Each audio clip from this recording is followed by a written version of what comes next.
Let's understand the plant tissue.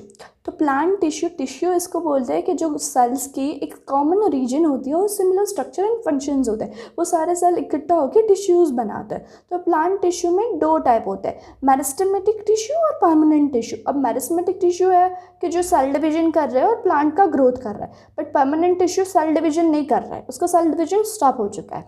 Meristematic में उसके 3 type है, apical, lateral and intercalary. So apicals में क्या होता है, वो कहाँ प्रेजेंट होते हैं, tips of root and shoots में प्रेजेंट होते हैं, जो प्राइमरी ग्रोथ के लिए रिस्पॉन्सिबल है, वो लेंथन करते हैं प्लांट को। अब जो लैटरल है वो हॉरिजॉन्टल रीजन्स पे होते हैं, जैसे कि स्टीम्स एंड रूट्स पे।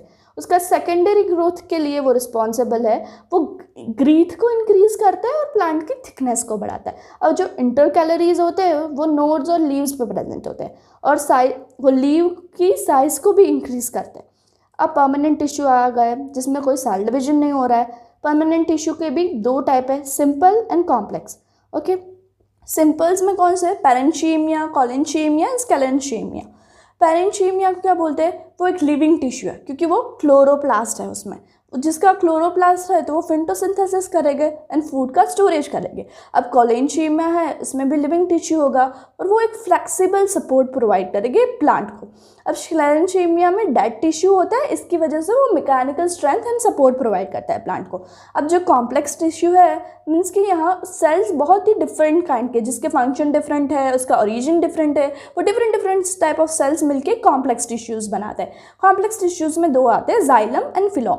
जाइलम का काम है conduction of water and minerals from root to the shoots. Okay, xylem हमेशा अनडायरेक्शनल फ्लो में होता है, ये वाटर का फ्लो होगा वो अनडायरेक्शनल होगा। फिलोम का काम क्या है कि ट्रांसपोर्ट करना ऑर्गेनिक न्यूट्रिएंट, मेनली क्या होता है शुगर, जो प्लांट्स में से बहुत सारे उसके लीव्स में से, रूट्स में से उसको ट्रांसपोर्ट करवाता है।